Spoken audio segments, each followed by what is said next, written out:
Olá, pessoal, boa noite. Sejam todos bem-vindos a mais um evento. Felipe, você está me escutando? Tranquilo? Tudo em ordem, Márcio. Vamos dar início a mais um evento, certo? Hoje a gente vai conversar um pouco sobre o SPED, de forma geral. Eu diria que é uma visão panorâmica, porque infelizmente a gente não tem como abordar tudo do SPED em 3 horas. Seria muita pretensão da nossa parte tentar isso, certo? Hoje eu agradeço a presença de vocês, dos nossos alunos, que estão aqui presentes de vários campi. Tem sempre aqueles que estão aqui recorrentes, né? O Arley, Carol, que a gente reconhece, Clara, o professor Cláudio está aqui, mas falou que está com problema de conexão, não está conseguindo falar. O Fábio sempre está aqui. O Felipe, o Francisco Felipe, né, para não confundir, que foi o nosso palestrante da semana passada, aliás, da outra semana, do dia 8, também está presente. Temos representação externa aqui de Ellen, da UFRN, temos Camila, da UFESA, enfim, temos de vários campos, aliás, de várias instituições. Temos o Joils também, da UFRN, temos o Josué, que estava agora há pouco em reunião comigo, que eu saí correndo para cá, e ele veio atrás.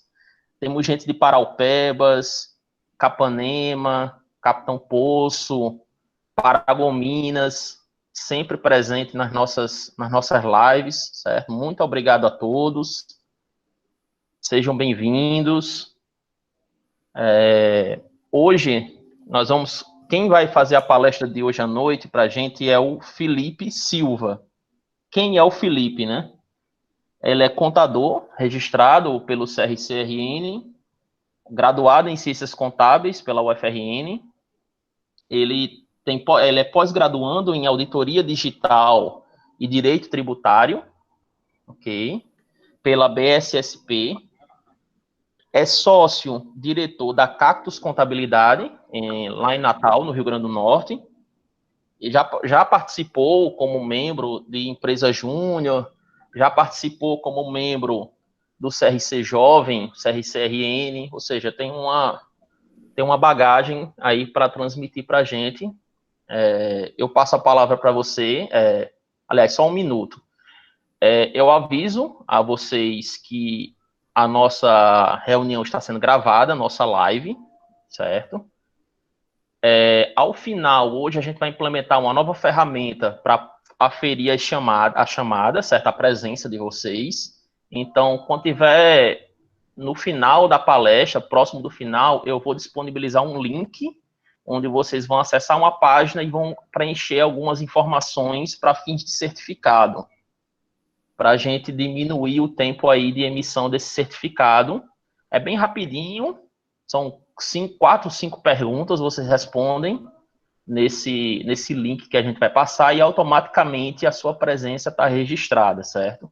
Hoje a gente não vai fazer print das telas, porque eu sei o que eu sofri no final de semana, contabilizando a presença das 6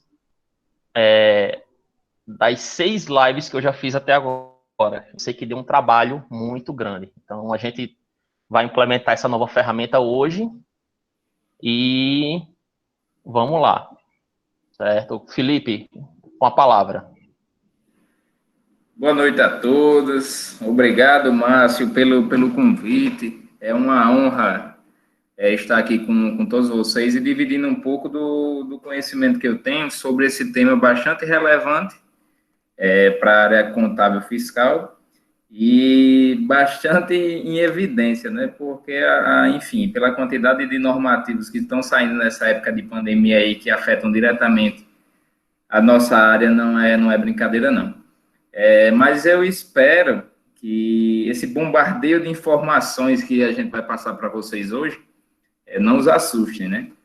Nós temos aí, só para adiantar um pouco, nós temos aí, em média, 12 a 14 assuntos que nós vamos tratar que são referentes ao SPED. Então, vamos lá. Eu vou voltar para a apresentação. Como o Márcio já havia mencionado anteriormente, as perguntas que, porventura, vocês tiverem, vocês colocam no chat, ele me avisa, que aí a gente volta a determinado tema, enfim. Fica a critério de vocês e do professor Márcio. Sim, Márcio, antes de realmente iniciar, eu achei bastante interessante um tema que a colega colocou aqui, que a gente só não tem o coffee break, né? O famoso coffee break. Que é a melhor parte, né? Pois é. Diga lá os gordinhos de plantão que é a melhor parte. Pois é. Até para os magrinhos também, né? Os falsos gordos. Mas, enfim. Vamos lá. A gente vai tratar basicamente de todas as tecnologias aí do sistema público de escrituração digital. Então, como o Márcio já me apresentou, e essa apresentação vai ficar disponível para vocês posteriormente, enfim, tem todos os meus dados aqui. No final tem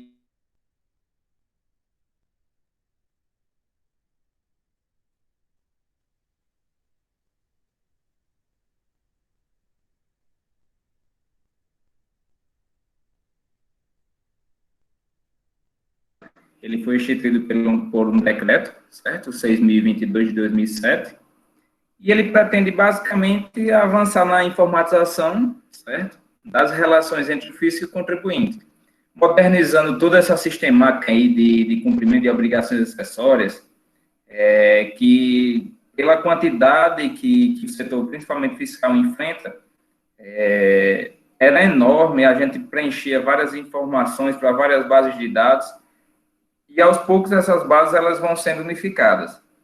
Então, todo esse projeto ele iniciou-se com a nota fiscal eletrônica, com a escrituração contábil digital e com a escrituração fiscal digital. Aí esses termos aí a gente vai especificando mais à frente. Mas principalmente para fazer a integração das administrações tributárias nas três esferas governamentais. Ou seja, a mesma informação que eu mando para a Receita Federal, ela chega na Receita Estadual e chega na Receita Municipal, através do mesmo sistema. Então, são as mesmas informações, evitando muitas vezes ruído nessa informação. Quais são os benefícios? Um dos pontos que o sistema faz é a baixa, principalmente, da utilização de papel. Então, foi realmente verificado e compreendido esse tema como bastante relevante, um tema social, e, enfim, e principalmente para otimizar o papel dos auditores fiscais, até porque, eu vou passar mais à frente, mas tem algumas informações da quantidade de auditores fiscais que diminuíram durante esse tempo, até mesmo pela aposentadoria, enfim, por diversos motivos que podem ser elencados. Mas, assim, como eu falei para vocês, um dos benefícios aí também seria a melhoria da qualidade da informação, já que a gente teria apenas por exemplo, um sistema que transmitiria as informações para os três órgãos daquela mesma informação, diferentemente do que acontecia anteriormente. Enfim, aperfeiçoamento combate à sonegação, que todo mundo sabe aqui, existe na nossa sociedade. Mas, enfim, esse universo, ele é composto por essas siglazinhas aqui. Então, o SPED, a gente tem aí o conhecimento de transporte, nota fiscal eletrônica, nota fiscal de serviços eletrônicas, movimentação eletrônica, nota fiscal do consumidor eletrônica, o E-Social, o E-Financeira, o REINF, as contribuições, ICMS, IPI, ICD e ISF. Então, a gente vai tratar de cada uma especificidade desses sistemas que todo o sistema SPED traz, para tentar, pelo menos, unificar essas informações. E, assim, realmente, é como eu tinha falado para vocês, vai ser um bombardeio de informações, mas, logicamente, a gente vai tratar um pouco superficial, até porque os temas são bastante relevantes. E só para vocês terem ideia, cada bolinha dessa daí, numa pós-graduação, por exemplo, a gente leva, basicamente, um final de semana inteiro para estudar apenas um. Então, aqui em 3 horas, a gente vai tentar resumir um pouco dessas informações.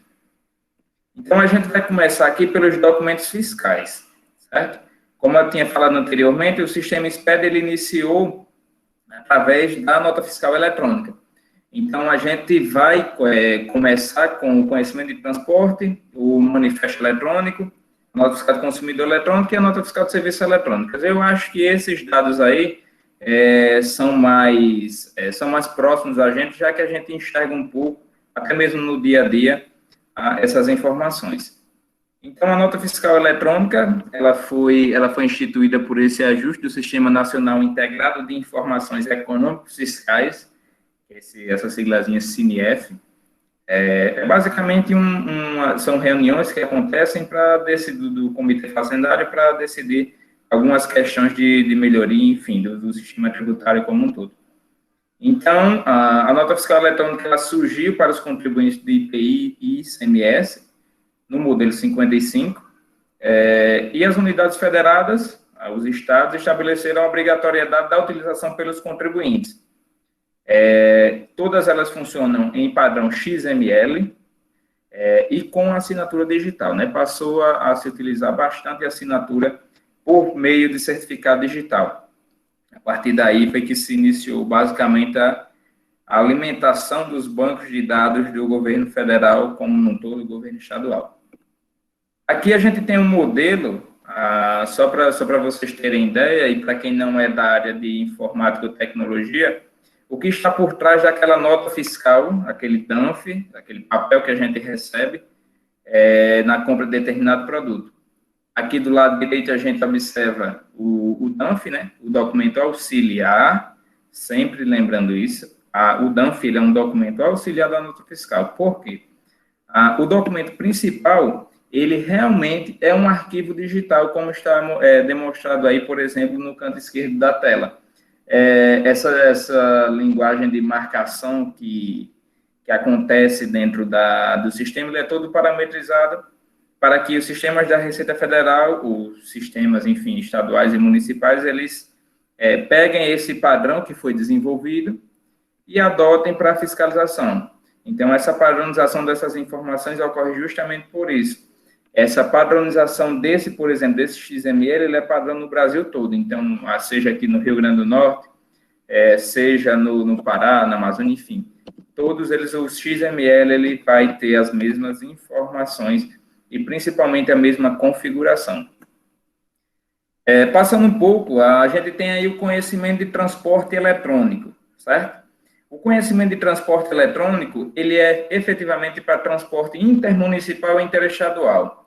Aí a gente tem um pouco da briga do pessoal que cobra ICMS, né? Já que o ICMS é imposto sobre circulação de mercadorias e prestação de serviços intermunicipais aí. E nesse caso, por exemplo, as transportadoras, ela faz um transporte de uma mercadoria intermunicipal, aí ela deve emitir esse conhecimento de transporte eletrônico para se gerar o ICMS. Se for um transporte dentro do mesmo município, aí a gente teria uma nota fiscal de serviço, de prestação de serviço de transporte, e haveria o recolhimento apenas do ISS. Então, essa seria mais ou menos a distinção do conhecimento de transporte e de uma nota fiscal do serviço normal de transporte dentro da mesma região. Também tem o padrão XML, por assinatura digital, e ele substituiu, só para vocês terem ideia, todos esses tipos de conhecimento de transporte. Então, a gente tem aqui 3, 6, 7 tipos de conhecimentos que foram substituídos por um único sistema. Isso aí a gente já conseguiu diminuir esses vários modelos de conhecimento de transporte para um único. Só reforçando o que a gente tinha dito inicialmente. A gente tem o manifesto eletrônico de documentos fiscais. O que é esse manifesto? A gente vincula os documentos fiscais transportados de carga utilizada. Na próxima tela eu vou mostrar para vocês mais ou menos como é que funciona. Mas é de responsabilidade, por exemplo, de quem emite o conhecimento de transporte, ou seja, a transportadora que estiver prestando um serviço intermunicipal ou interestadual tem que fazer o manifesto, ou quem for transportar uma carga, por exemplo, vamos supor o Carrefour, um Carrefour da vida. A gente tem o Carrefour que vende a mercadoria lá pela internet, ele vai ter a emissão de nota fiscal. Se ele mesmo for transportar, o próprio Carrefour for transportar, ele faz um manifesto eletrônico de documento fiscal. faz a indicação que aquela carga ali vai ser movimentada por ele. Se for uma transportadora, aí a transportadora, através do conhecimento de transporte, ela faz esse manifesto. Esse manifesto é basicamente a comunicação que a mercadoria realmente ela vai circular. Então, aqui a gente tem, por exemplo, a relação da nota fiscal, o conhecimento de transporte e a movimentação. Isso aqui foi de uma compra que eu fiz, lá de Pernambuco. A gente teve a autorização da nota fiscal, que é justamente a emissão da nota fiscal. A gente teve um conhecimento de transporte vinculado, e nós tivemos aqui a movimentação vinculada. Ou seja, a partir do dia 18 foi que a carga saiu lá do Pernambuco, aí aqui tem as outras passagens nos postos fiscais. Por exemplo, teve o registro aqui que ela entrou, ingressou na Paraíba e veio aqui para o Rio Grande do Norte no dia 19. Então, essa informação aqui, eu coletei, depois eu posso mostrar para vocês, a gente coleta no portal da nota fiscal eletrônica da Receita Federal. Então, todas as informações vinculadas à nota fiscal eletrônica, ela fica disponível nessa base de dados e para consulta pública. Então, só reforçando, todos esses documentos, eles são bem relacionados, tanto que tem essas 3 informações aqui, da autorização, do conhecimento de transporte e da movimentação da carga. Vamos lá, aqui a gente tem a nota fiscal de serviços eletrônica, que foi feito através de um protocolo de cooperação, até porque a quantidade de municípios que a gente tem, cada um adotava um mecanismo e até mesmo um sistema para que se emitisse nota fiscal. Então, houve também o início dessa padronização, até mesmo um repositório para controle dessas informações, já que era um banco de dados diverso. E o XML, ele é um pouco diferente da nota fiscal eletrônica, porque ele foi feito em conjunto com a Associação Brasileira das Secretarias de Finanças das Capitais, que é o padrão ABRASF. Então, basicamente, todas as notas fiscais de serviço, elas se baseiam nesse padrão ABRASF para fazer a composição do seu XML e, posteriormente, a emissão da sua nota fiscal. Justamente tentando padronizar essas informações para tentar ter um controle mais rápido sobre essas informações. Vamos lá. Então, essa parte inicial aí, a gente abordou basicamente as informações que compõem e o que geraram a base de dados do SPED fiscal. E se vocês tiverem alguma dúvida, enfim, Márcio, você me avisa aí, beleza? Eu estou sem verificar o chat aqui agora. Mas vamos lá. Vamos passar para o SPED trabalhista, certo? Eu coloquei esse ponto aqui inicialmente, já para, no final, a gente tratar do SPED fiscal e contábil. O E-Social realmente é uma nova era nas relações entre os empregadores, empregados e o governo, mas só lembrando a vocês que nada mais é do que a aplicação da própria CLT. Então, a gente começa aqui com a regulamentação, certo? Ele foi regulamentado aí a partir de 2014, pelo Decreto 8373, e no seu artigo 2º ele trata lá o que é. É um instrumento de unificação da prestação das informações referentes às obrigações fiscais, previdenciárias e trabalhistas. Ou seja, é uma escrituração digital contendo informações previdenciárias e trabalhistas, como a gente já tinha mencionado.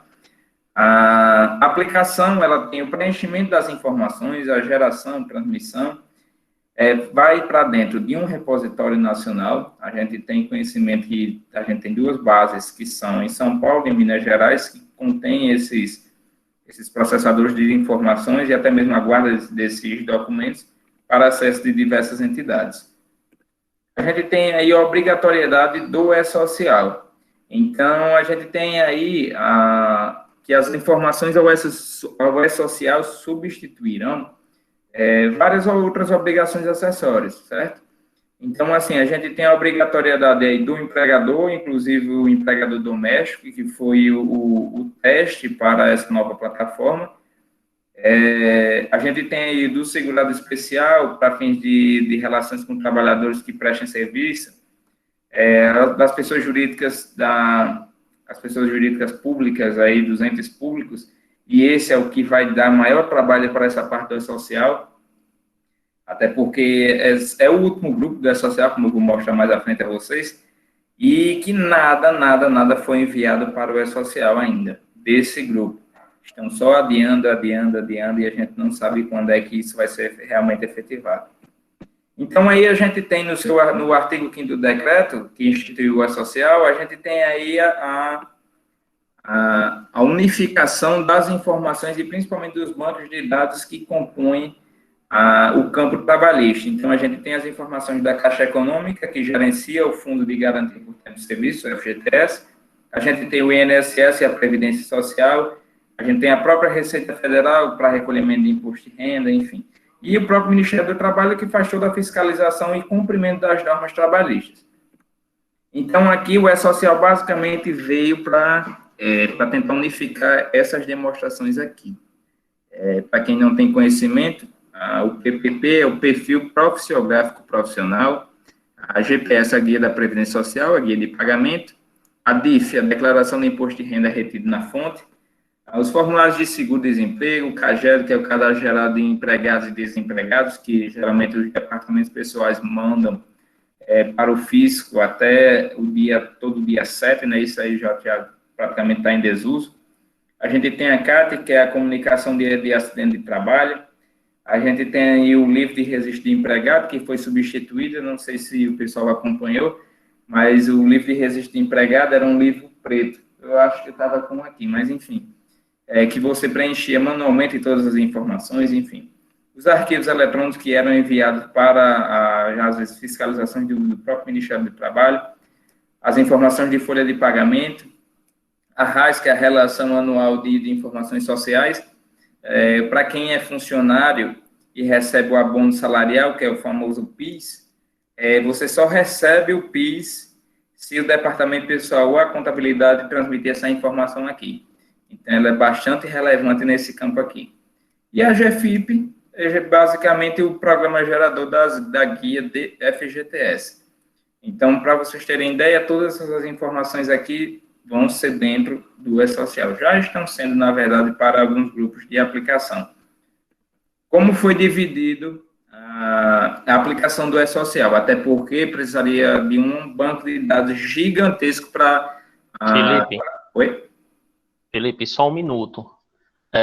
Não é uma pergunta que a mina colocou aqui, que a Adriana colocou, é um pedido. Você poderia repetir o que é o E-Social? Adriana, é a sigla ou qual parte? Especifique. Se for a sigla, não tem muito o que a gente fazer, não. Realmente é só uma sigla que o próprio governo definiu, não tem nada específico, não. Mas, de forma geral, o E-Social é basicamente a unificação daquelas informações que eu estava mostrando anteriormente. Então, ele é só prestação de informações padronizadas. Felipe, é geral. Sim, então, vamos lá. No geral, é esse daqui. O artigo 2º lá da 8373, o decreto, ele é bem claro com relação a isso. Então, só reforçando, o E-Social é um instrumento de unificação de prestação das informações referentes à escrituração de obrigação fiscal, previdenciária e trabalhista. Então, sempre pega essa informação aqui, ó. É um instrumento de unificação de prestação de informações. Ele não passa disso aqui, não. Então, assim, realmente, padronizar as informações, mandar todos para um ambiente nacional que seja acessível a todos os órgãos de controle e até mesmo para as empresas que estão enviando. Lembrando, sempre substituindo aquelas informações que eu mencionei aqui, ó. Então, todas as informações do E-Social, o E-Social é basicamente isso daqui, a junção de todas essas informações que nós mandávamos de forma separada, certo? Para compor a mesma base de dados. Deu para ficar claro? Sim, Felipe. Qualquer dúvida, Márcio, pode interromper. Então, vamos lá. Como é que funcionou o cronograma de implantação? Então, a gente tem aí o cadastro de empregados, certo? Que foram as tabelas iniciais a serem transmitidas. Então, aqui a gente tem um foco aqui nas grandes empresas, que elas foram projeto piloto do E-Social. Se a gente observar aqui, tem algumas estrelinhas que são observações. E até para vocês terem ideia, quando eu estava fazendo esse slide aqui, e eu fui olhar hoje, já saiu um novo calendário devido à pandemia. Então, a gente tem aqui a distribuição em 4 grupos, certo? De aplicação. A gente tem as grandes empresas que tiveram um faturamento superior a 78 milhões a partir de 2016. A gente tem as demais entidades empresariais que ele pega o faturamento até 78 milhões, exceto o grupo 3 e o grupo 4, que são esses daqui. O grupo 3, ele é basicamente a maioria das empresas, certo? Que a gente tem aí no Brasil, que são as empresas do Simples, os produtores rurais, pessoas físicas e as entidades sem fins lucrativos. E, por fim, é o calendário de aplicação dos órgãos públicos. Então, o que é que a gente transmite, por exemplo, ao E-Social, como está descrito aqui nesse calendário, e até mesmo como é feito? Ele é feito através de tabelas.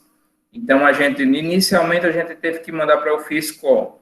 Eu tenho a tabela eu mando meus dados inicialmente, da empresa, CNPJ, endereço, inscrição estadual, qual é a atividade que é desempenhada, e as tabelas, por exemplo, qual o horário que eu pratico na empresa, quais as funções que eu tenho dentro da empresa, se eu tenho algum processo para reduzir determinada alíquota de INSS, de fator acidentário, enfim. Posteriormente, pois isso está finalizado, vão-se os dados dos trabalhadores e os vínculos com as empresas, que são justamente os eventos não periódicos. Esses eventos não periódicos aqui, o nome já diz que não são eventos que ocorrem de forma recorrente. Então, uma admissão, um afastamento por férias, um afastamento por licença, enfim, essas informações elas vão nessa segunda etapa aqui, ok? A partir dessas datas aqui que foram desempenhadas. A partir desse terceiro bloco aqui de informações, a gente já tem as informações de folha de pagamento. Aqui são os eventos periódicos, ou seja, todo mês, obrigatoriamente, vai ter informações para se enviar ao E-Social, que seria basicamente o fechamento da folha de pagamento. As informações de depósito de FGTS, de retenção de INSS, enfim, todas essas informações. Aqui a gente tem a substituição da GFIP, que é o programa gerador do FGTS para o recolhimento para recolhimento das contribuições previdenciárias, porque dentro do sistema GFIP a gente gera a guia de FGTS e a gente gera a guia de INSS concomitantemente. Aqui a gente, nesse penúltimo grupo aqui, a gente tem a substituição da guia rescisória, certo? Para recolhimento de FGTS, então, funcionário demitido, a gente gera a guia de rescisória dentro do E-Social também. E, por fim, os dados de segurança e saúde do trabalhador. Esse daqui, basicamente, quem vai fazer a transmissão são médicos, são engenheiros de segurança do trabalho. Então, assim, as empresas elas já têm que começar a visualizar essas bases de dados aqui de segurança e saúde do trabalhador. Então, se você já tem algum cliente, se vocês já abordam essa área do E-Social, é bastante interessante que vocês analisem essas informações aqui, para que quando chegue, a empresa já esteja habilitada. Porque as multas, principalmente de segurança e saúde do trabalhador, elas não são pequenas.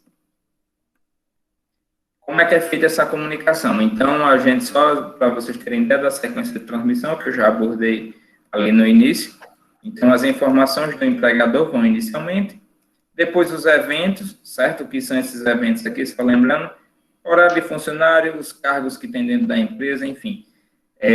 Depois a gente tem o cadastro dos vínculos, certo? Os vínculos empregatícios ou não empregatícios, caso seja um autônomo, certo? Só prestador de serviço. Os eventos não periódicos, caso tenha algum afastamento, férias, licença, enfim, qualquer tipo de evento. Os eventos periódicos, que são a folha de pagamento, e os eventos totalizadores, ou seja, quando a gente transmite a folha de pagamento, quando a gente transmite os eventos periódicos, a gente precisa fazer o totalizador. É como se fosse realmente auferir se tudo que está dentro da folha de pagamento está correto. Vamos lá. Felipe, Oi? deixa eu só repassar logo a pergunta antes que você passe a ideia. A Gláucia, ela coloca aqui, sobre RAIS a pergunta. Tem um mês específico que tem que ser repassado a RAIS pelas empresas ou prefeituras? Tem. A RAIS, ela geralmente ela só foi adiada, na verdade, esse ano, mas ela tem um calendário específico. Geralmente é de março a abril. Então, a gente tem duas informações aí logo no início do ano que são transmitidas para o fisco, que é a DIF, que é a Declaração de Imposto de Renda Retido na Fonte. Então, essa declaração, que é base para as pessoas físicas fazerem a declaração que todo mundo está fazendo, enfim, a gente já está dentro do mês aí, essa informação da DIF ela é bastante relevante até mesmo para o fisco conferir se as informações estão corretas, se as informações das empresas e dos funcionários, enfim, das pessoas físicas estão batendo. E a gente tem a RAIS, certo? Que ele vai levar em consideração aí todos os meses do ano, vamos supor, a gente está em 2020, a RAIS foi entregue em 2019, ano calendário, certo? Essas informações, elas têm lá, se o funcionário teve afastado algum período, se a gente teve alguma ausência de pagamento de salário, enfim. Porque dentro da RAIS, vai ter as informações sociais do funcionário para recebimento do abono salarial. Então, a gente tem que cumprir algumas regrinhas. Mas só realmente para contextualizar para todo mundo aí o que significa essas informações. Mas a RAIS, ela tem realmente uma padronização aí nacional. Então, não tem distinção de prazo de entrega, se o ente é público ou privado, o prazo é o mesmo. Já passou realmente esse prazo aí da aplicação da RAIS, mas se eu não me engano, com a prorrogação, ele foi até o finalzinho de abril. Aí eu precisaria só conferir no site da RAIS para passar uma informação mais precisa. Mas quem porventura tiver alguma curiosidade, é só clicar aí, www.rais.gov.br. Lá tem um calendáriozinho bem direitinho das informações. Ok? Pode seguir, Felipe. Tem mais pergunta, não. Beleza. Então, aqui, passando rapidamente só alguns aspectos sobre o que o E-Social já gerou aí de informações para o fisco. Então, aí a gente tem um pouco do impacto, certo? Aqui eu trouxe só 2 dados, bem rápidos, só para a gente não se ater tanto, mas para vocês terem ideia, o número de autuações em 2013 foi 241 mil, certo? Isso aqui foi pego no sistema radar do Ministério do Trabalho, e em 2018, 272 mil. Então, esse acréscimo aqui, até mesmo em outros estudos que eu estava vendo, não se deu pelo número de agentes, certo? Até mesmo a relação ela é inversamente proporcional, ou seja, diminuiu o número de agentes que a gente tem aí trabalhando no Ministério do Trabalho e aumentou as autuações, principalmente pela efetividade e até mesmo a rapidez daqui o fisco, ele tem essas informações do E-Social. Então, a gente tem aí, na fiscalização, praticamente ela é tudo eletrônica. Eu até recebi de um cliente, semana passada, o cumprimento de algumas obrigações com relação à MP 936, que deixou os empregadores suspenderem ou reduzir a carga horária dos funcionários. Então, eles realmente estão fiscalizando essas informações de forma bastante efetiva. Eles têm sistemas informatizados e altamente capazes de fazer essa oferição. A gente tem a qualificação dos agentes para a utilização dessas informações e um plano de fiscalização por estado, já que a gente teve essa redução de fiscais do trabalho. E aqui, pessoal, eu trouxe, e depois isso aí os slides vão ficar disponíveis para vocês, até porque esse material ele é todo basicamente para consulta. Eu trouxe alguns painéis aqui, 3 painéis de infrações, certo? Então, assim, se a empresa ela ainda trabalha, de certa forma, com ocorrendo algum desses fatores aqui, é bom lembrar que o E-Social, como a gente falou há pouco tempo, as informações elas estão basicamente instantâneas na mesa de um fiscal. Então, por exemplo, se eu deixar de pagar aqui uma guia do FGTS, eu informei o E-Social, quando eu fechei a folha de pagamento mensalmente, que o funcionário teria direito àquele depósito de FGTS. Como a base de dados ela já está integrada, a Caixa Econômica, o fiscal, na verdade, pode solicitar a Caixa Econômica só para verificar se realmente ocorre aquele saldo. Se não tiver depósito, praticamente o auto de infração já está todo pronto. A gente só vem para confirmar e para dizer que vai pagar a multa e pronto. Não tem muita coisa a se defender, não. Então, assim, só para vocês terem ideia, a multa de medicina do trabalho, que é o último passo do E-Social, ela varia aí R$ 400 a R$ 4.025. Então, a gente tem aí, por exemplo, a gente não obedecer os percentuais de pessoa com deficiência. A gente tem uma cota mínima de R$ 253 e R$ 281 mil. Então, assim, o impacto que isso tem é tremendo, sem sombra de dúvidas. Então, assim, só para vocês terem ideia, eu coloquei alguns pontos aí que são realmente mais comuns nas empresas e para vocês até mesmo passarem para os clientes, enfim, ou para as pessoas conhecidas que, se não tratar dessas informações com realmente afinco, você está sujeito a essas penalidades aqui, sem sombra de dúvidas. Só para vocês terem ideia, a falta de registro de um funcionário aqui, o último quadradinho, ele varia aqui, certo, de R$ 3.800. 3.000 para as empresas de grande porte, empresas normais, e R$ 800 para MEL-EPP por empregado. Como é que o E-Social, por exemplo, vai saber como é que o fiscal, por exemplo, vai saber dessas informações? Isso aqui é simples, e até uma dica a vocês. O E-Social, quando a gente está mandando o cadastro de um funcionário, a gente sempre tem que informar a data de admissão, a data que o funcionário começou a trabalhar. Então, por exemplo, se hoje é dia 16, então se eu mando uma informação hoje para o E-Social, informando que o funcionário começou a trabalhar dia 10, a gente tem aí um lapso temporal, certo? Até porque o funcionário tem lá na CLT que o funcionário não pode começar suas atividades antes de 48 horas do registro dele. Então, a gente tem esses 6 dias aí, já está claro a entrega que o funcionário estava trabalhando sem um registro. Então, assim, só para vocês se situarem do que o E-Social veio acordar e veio alertar a população de forma geral, os empresários, enfim, que realmente a gente precisa tratar as informações como realmente a lei manda. E só passando também para vocês, que o E-Social é basicamente a aplicação da CLT. Como eu estou mostrando aqui para vocês, um simples fato de um funcionário, tem lá na lei dizendo que o funcionário tem que trabalhar, só pode iniciar o trabalho dele com o registro efetivado, você vai deixar o cara trabalhar sem estar registrado, mandando com a informação retroativa, então isso aí já levanta a própria multa para a empresa, né? Então, assim, aí é discutível até a responsabilidade de quem foi, de quem não foi, enfim. Por fim, aqui a gente tem o último quadrinho que eu destaquei aqui de painel de infração. Depois vocês podem consultar esse material. Mas vamos lá, vamos para a segunda etapa. Terceira, na verdade, né, que a gente já teve o dos documentos. A escrituração fiscal digital de retenções e outras informações fiscais. O que é o REINF? É basicamente um complemento ao E-Social, certo? O que é que vai nessa escrituração? Vão os rendimentos pagos e retenções de imposto de renda. Então, aquela DIF que a gente manda, por exemplo, que a gente mandava, a DIF, ela vai lá no E-Social, certo?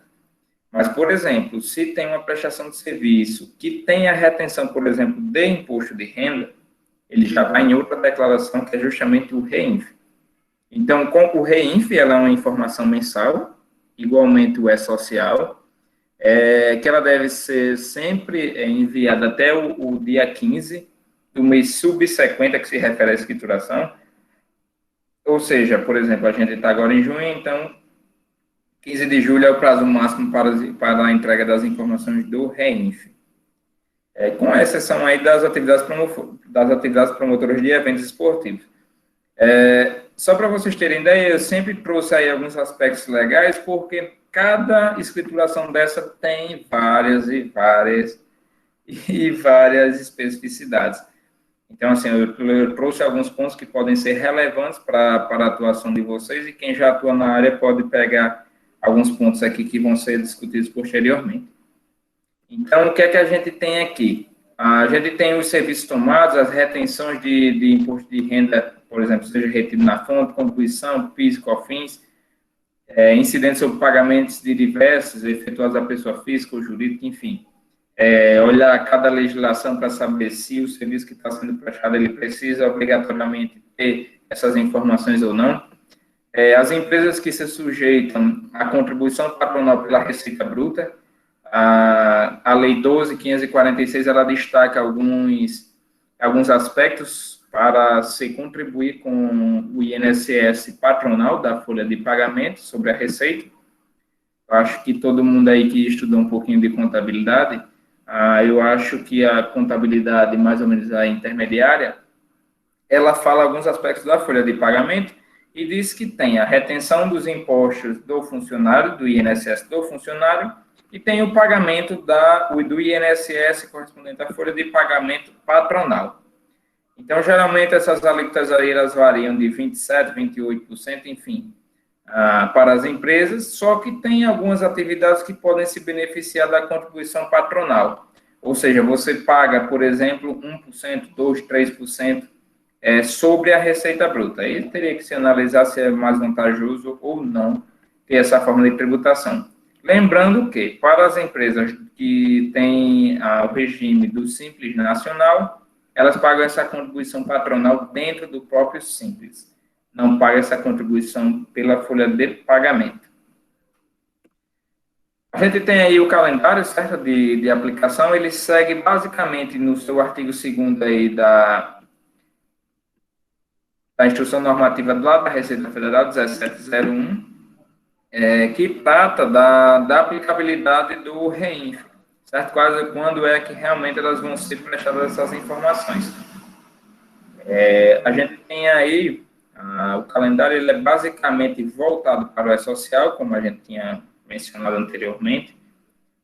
São informações aí que passam basicamente da área pessoal, então os sistemas eles são um pouco interligados. Aí vocês têm um calendáriozinho de aplicação, se porventura vocês quiserem consultar posteriormente, já fica aí a ideia de quando é que está sendo implantado, certo? O calendário para a aplicação dessa nova escrituração fiscal. A gente tem aí um pouco, aí eu trouxe também as penalidades, certo? De cada ente. A gente tem aí, por falta de informação, a gente tem 2%, incidente sobre o montante dos tributos informados na REINF, dos tributos que foram retidos, que não foram, enfim, informados, e é limitado a 20%, a gente tem uma multa mínima também de R$200, caso a omissão de declaração, enfim, tem várias outras peculiaridades com relação às penalidades que são aplicadas. Para ser sincero, até agora, eu ainda não vi essas multas da REINF serem aplicadas, né? A gente tem aí no SPED de contribuições, essas multas já estão sendo instantâneas. Assim que a gente transmite a informação, a Receita Federal já faz a notificação, já faz o auto de infração e basicamente você já tem que pagar. Aí tem alguns percentuais de redução, enfim, se você pagar no prazo. Mas, com relação às multas, são basicamente isso, as multas da REINF. Vamos lá para o SPED financeira. Felipe. Oi, Márcio, eu estou sendo muito rápido, eu ia até perguntar. Não, assim...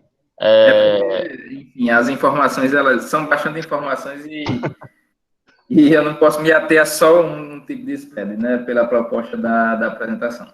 Tem uma pergunta aqui do Fábio Silva.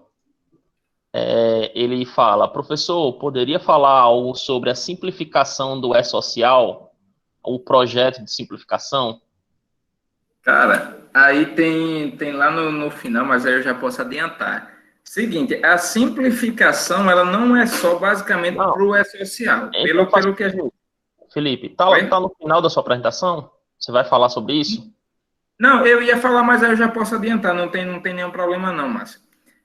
Só para ficar claro, porque o Guedes, quando ele iniciou aí com o governo Jair Bolsonaro, eles tentaram fazer uma medida e até mesmo uma portaria para simplificar essas informações.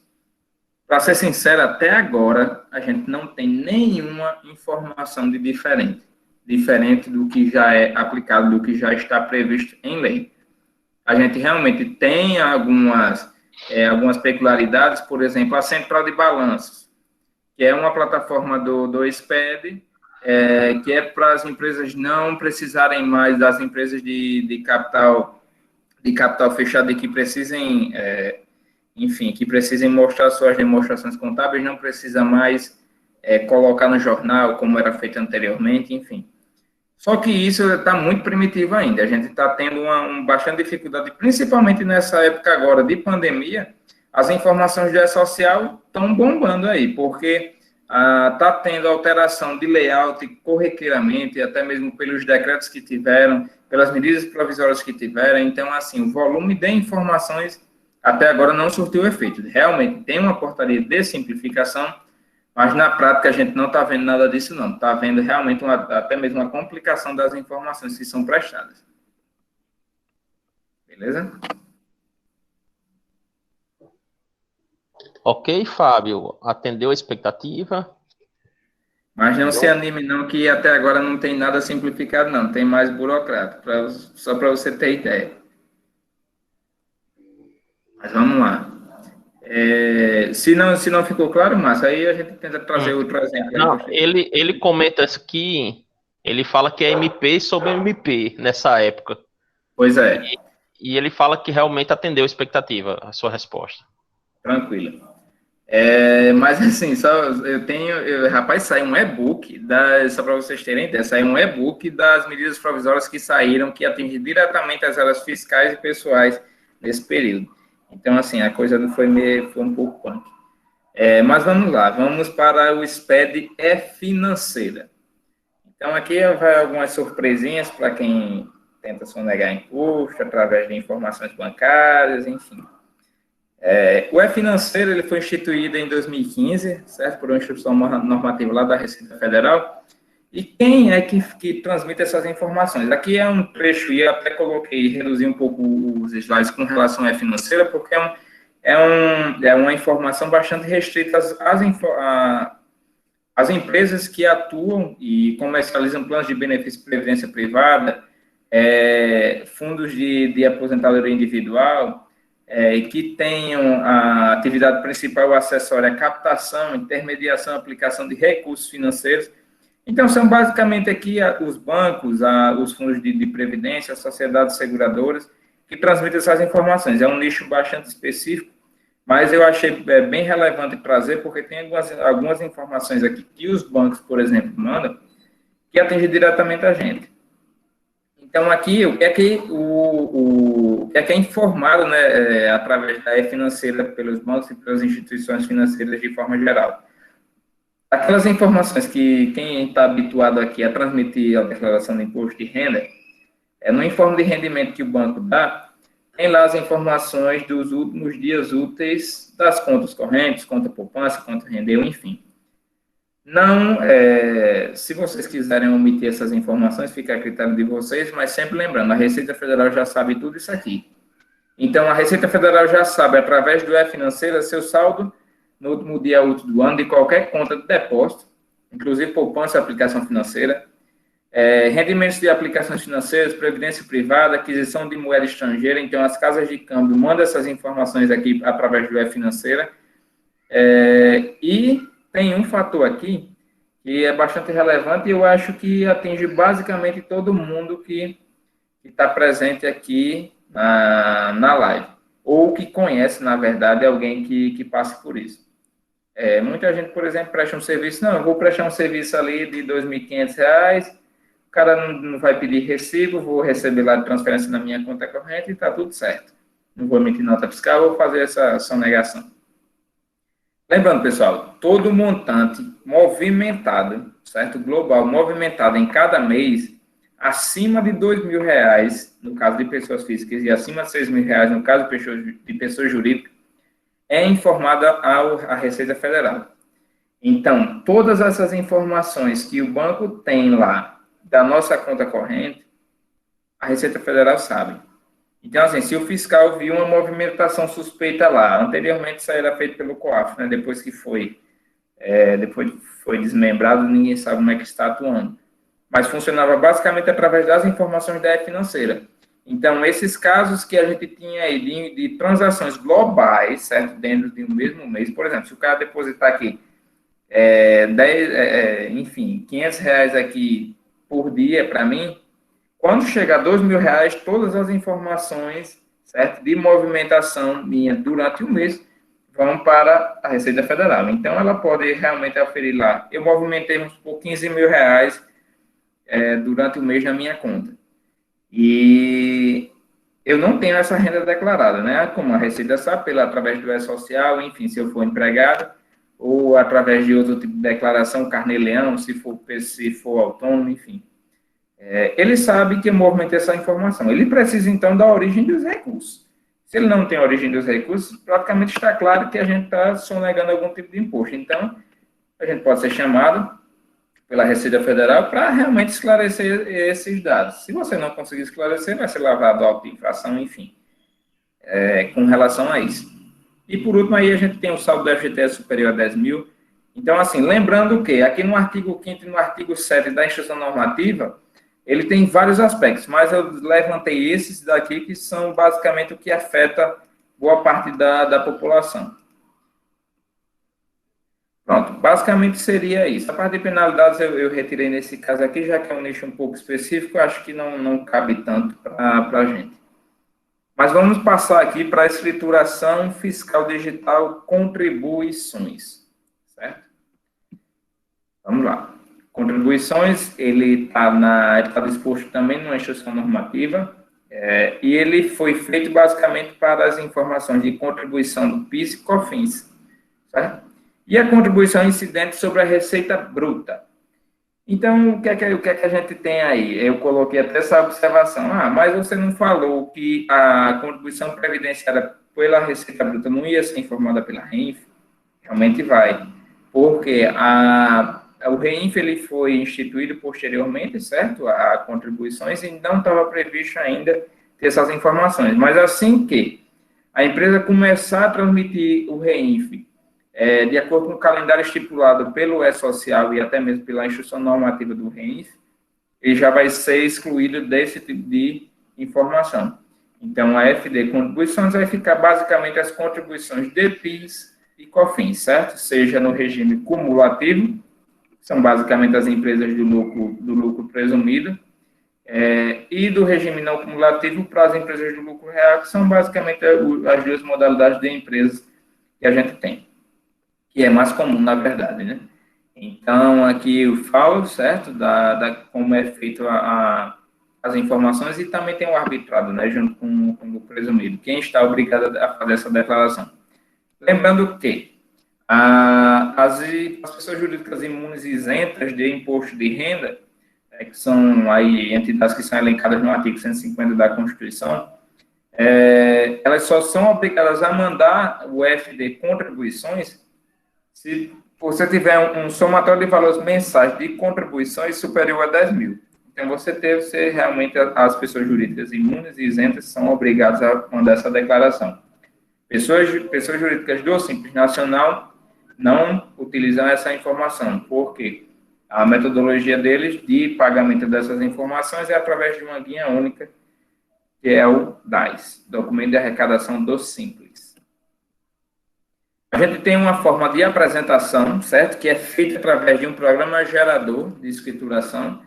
Esse programa ele é basicamente para edição, enfim, validação, certo? É um ponto bastante importante, validação, assinatura digital, visualização da escrituração para solicitar tudo corretinho e a transmissão, certo? Ela é transmitida mensalmente até o 10º dia útil do segundo mês subsequente. Então, a gente vai, por exemplo, fechou o mês de junho, a competência junho, ela vai ser transmitida até o 10º dia útil de agosto. Julho e agosto, certo? O segundo mês subsequente a que se refere à escrituração, inclusive nos casos de extinção, incorporação, fusão e cisão. Ok, eu vou passar aqui no finalzinho a tela, certo, do validador, e eu vou explicar um pouquinho na prática como é que funciona esse sistema. Até aqui. Como é que funciona? Geralmente, e 99% dos casos, a gente não faz isso aqui manualmente, certo? Não presta essas informações. Então, você tem um sistema contábil, um sistema fiscal, E só abrindo um parênteses. Márcio, lá na UFRA, o pessoal utiliza qual sistema para fazer prática, enfim, prática contábil? Olha, eu não lembro agora de cabeça, mas não é. Não é o É Force, não, né? não, não é o Fortes, não. É um daqui da região mesmo. Eu não lembro Beleza. agora o nome de cabeça. Mais tranquilo. Então, assim, os sistemas, certo, de informação, seja ele o domínio, seja ele o Force, pelo menos na nossa região aqui são os mais comuns, a gente escritura todas as Ó, nossas... Oi? responderam aqui. O Fábio colocou, é o Tron, realmente. É É o a primeira Tron. vez que eu uso, na verdade, que eu uso Eu também nunca tinha escutado o nome desse esse programa, sistema. não, desse sistema. Mas tranquilo. Ó, então vamos lá. Pegando a perspectiva lá do tronco que vocês usam, vocês comumente usam aí na região, ou enfim, e nas outras regiões. A gente escritura todas as informações dentro do sistema, certo? Dentro do nosso sistema. Lá dentro a gente vai fazer a geração das guias de imposto e aqui a gente vai fazer basicamente a validação das informações. Eu aconselho que vocês que trabalham na área, enfim, ou que não trabalhem ainda, não adotem a sistemática de, por exemplo, quando a gente faz a validação através dessa setinha aqui, ele indica se a declaração tem algum erro. Se a declaração não tiver, ele vai validar, beleza. Se ela tiver, ele vai indicar qual é o erro, certo? Para a gente fazer uma possível correção. Lembrando que eu consigo fazer a edição dos dados aqui dentro, certo? Então, eu consigo mudar os dados do contabilista, mudar o regime de apuração da empresa, se é lucro presumido, real, enfim.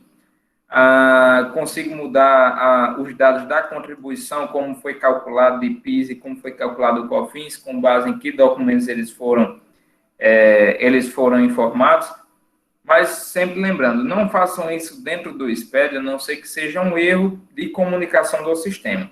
Mas se for um erro de dado, sempre alterem dentro do sistema de vocês, porque a apuração ela pode ficar prejudicada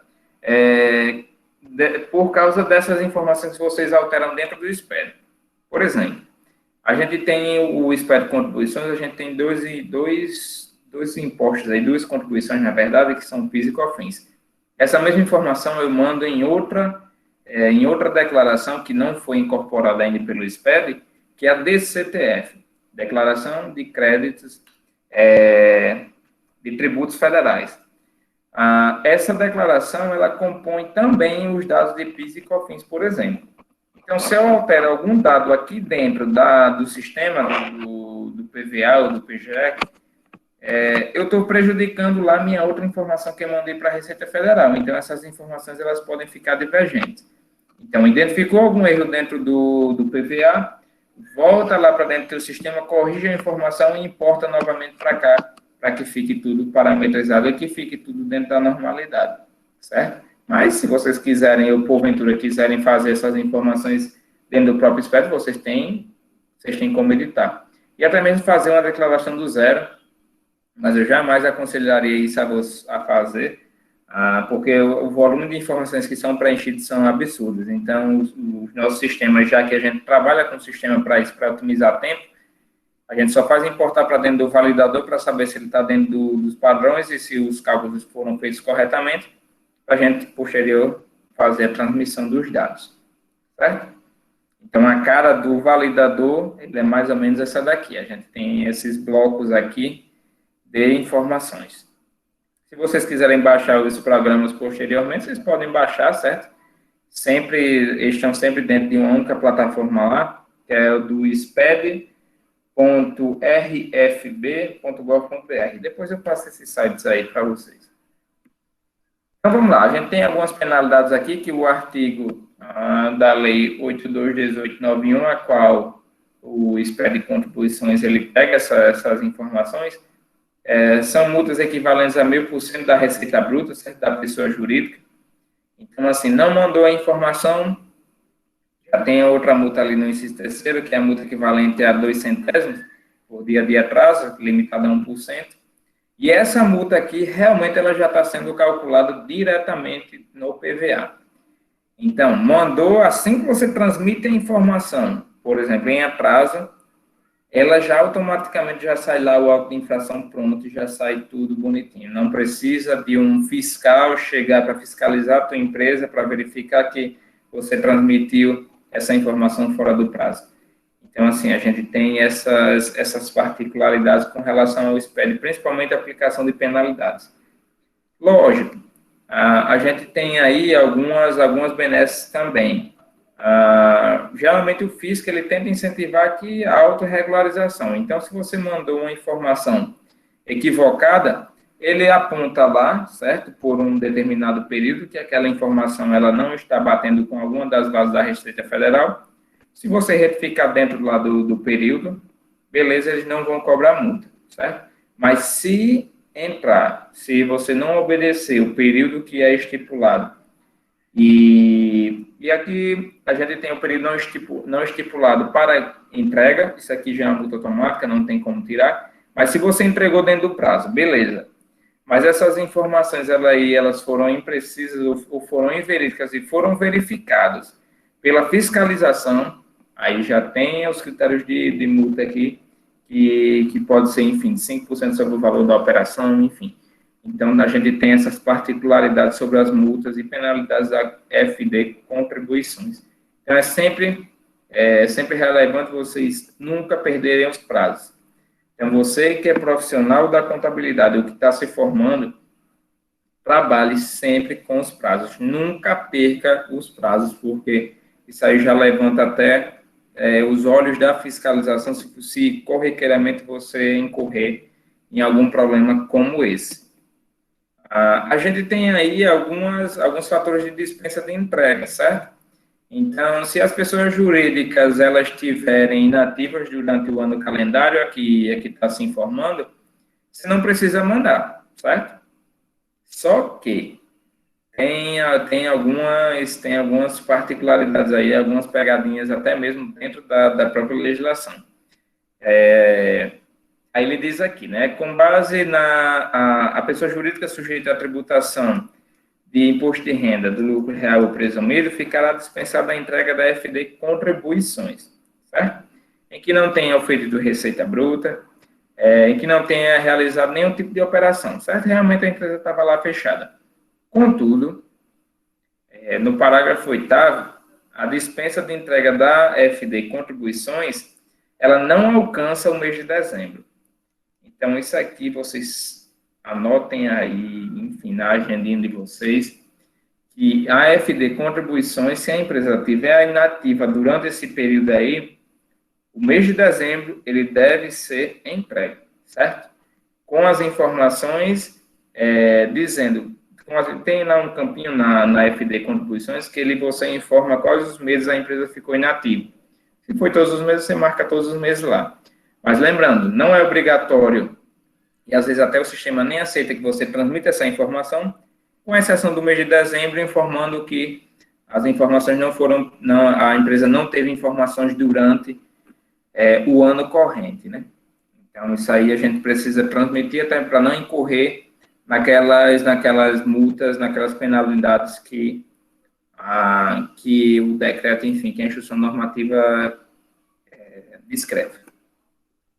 Então, vamos passar aqui para outra escrituração. Alguma pergunta, Márcia, até agora? Não, nenhuma pergunta. Só alguns relatos de desespero do Fábio aqui em relação à quantidade de erros que aparece no SPED. Sim. Nos PVAs aí da vida. PVA é o programa validador, certo? Essa telinha aí, esse validadorzinho aí, ele dá vários errinhos aí que a gente precisa contornar eles. Se o sistema, logicamente, não tiver parametrizado. Ele comenta aqui que geralmente, dependendo do módulo, são poucos erros, coisa de 5.000 erros, 10.000 erros, coisa bem simples. E depois se acostuma. Mas assim, pronto, um erro clássico aí que acontece dentro desse SPED aqui, pelo menos aqui no Rio Grande do Norte. A gente tem aí, vamos supor que a gente pegue um mercadinho de bairro, certo? Que é obrigado a mandar o SPED, e ele emita lá seus cupons fiscais, certo? A nota fiscal do consumidor fiscal eletrônica, que aqui é obrigatória. Lá dentro tem várias informações dentro daquele XML que foi transmitido, principalmente a forma de tributação dos produtos. Então, aí a gente, por exemplo, através do Código Fiscal de Operação, que é o CFOP, a gente tem aí informações do ICMS, principalmente, de mercadorias que têm a substituição tributária de ICMS ou não.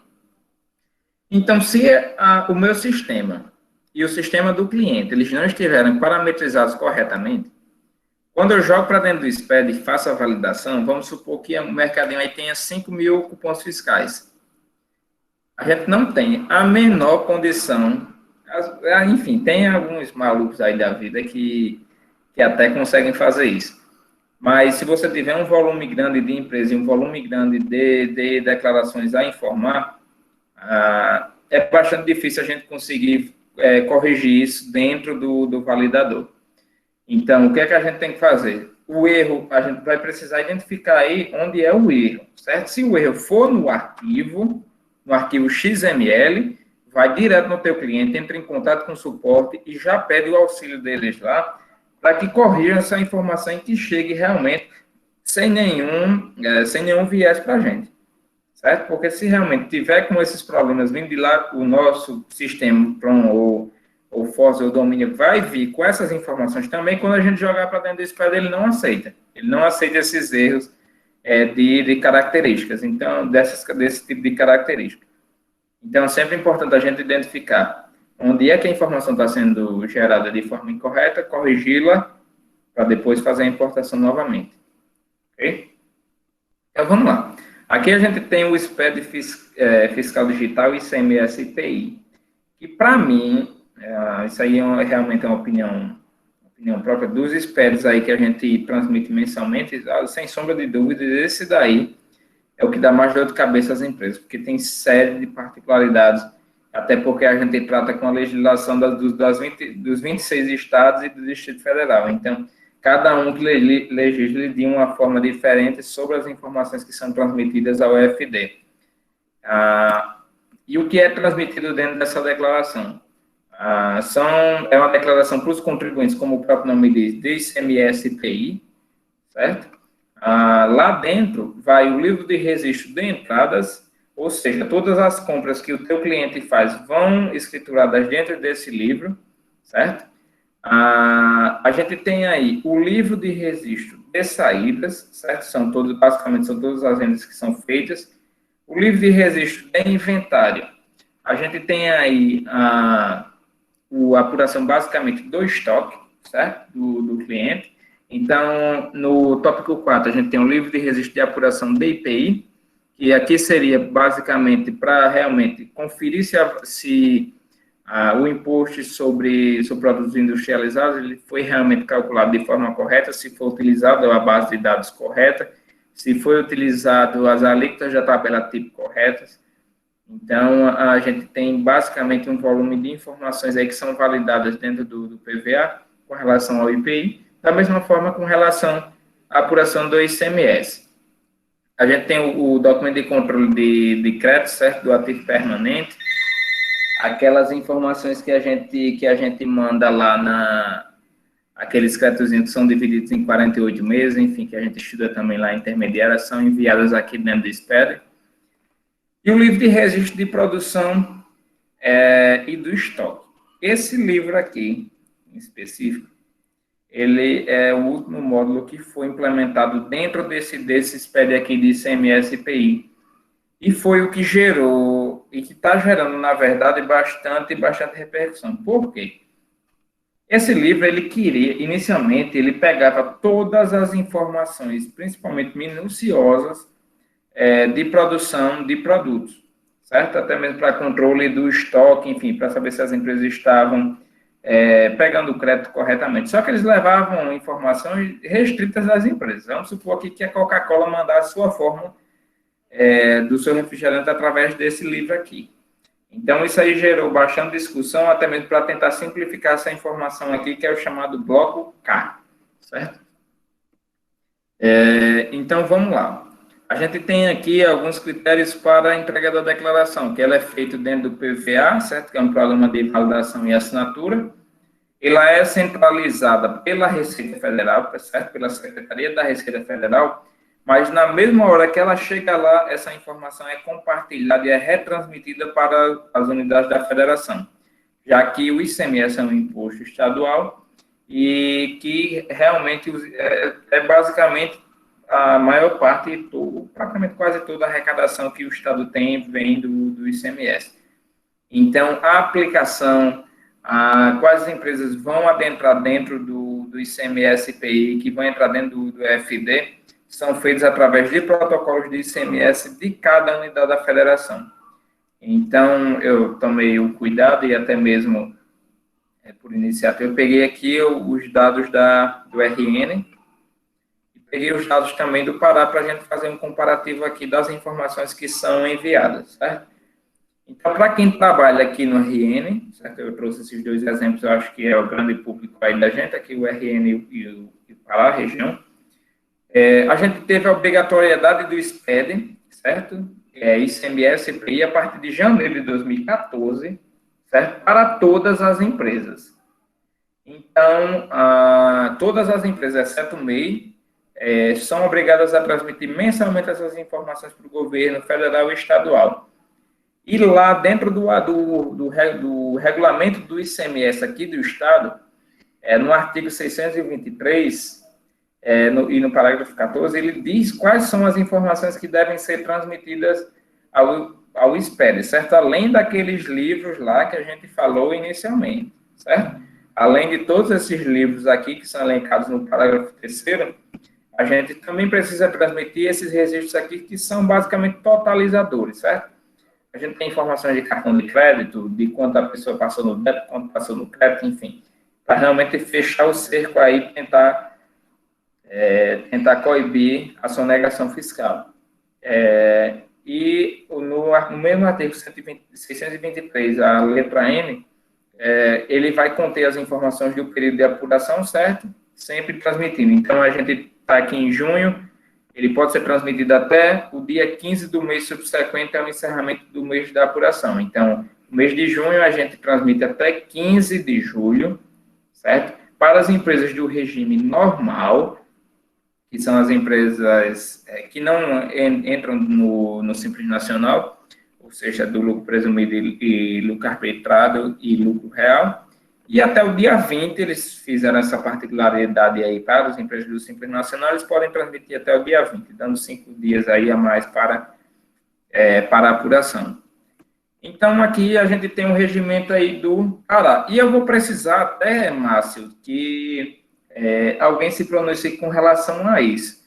Eu procurei bastante no regulamento do ICMS daí, e não é tão claro com relação às informações do SPED. Só tem basicamente as informações que eu até já mostrei a vocês ali, que são como se fosse um Ctrl-C, Ctrl-V lá da norma do ajuste, que foi feito para a transmissão dessas informações. Mas eu encontrei uma instrução normativa de número 8 de 2011, que ele fala que a partir do mês de referência de janeiro de 2012, todos os contribuintes do ICMS, exceto aqueles optantes do Simples Nacional, são obrigados a transmitir o SPED, certo? Aí eu fiquei na dúvida se as empresas do Simples Nacional aí no Pará já não estão transmitindo o SPED. Se tem alguém aí no chat que possa responder, depois vocês passam aí para a gente. Realmente eu não encontrei essa informação. Mas, enfim, o arquivo da escrituração ele deve ser enviado também até o 15º dia do mês subsequente, certo? Da apuração.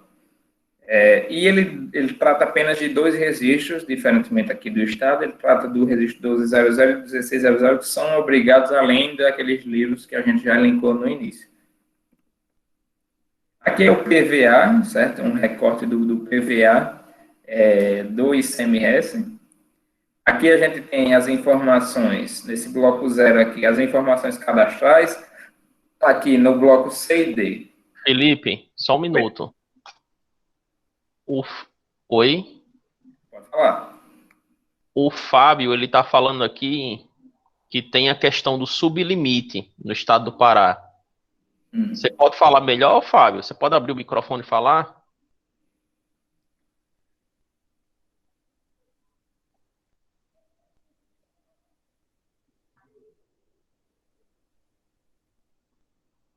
Fábio?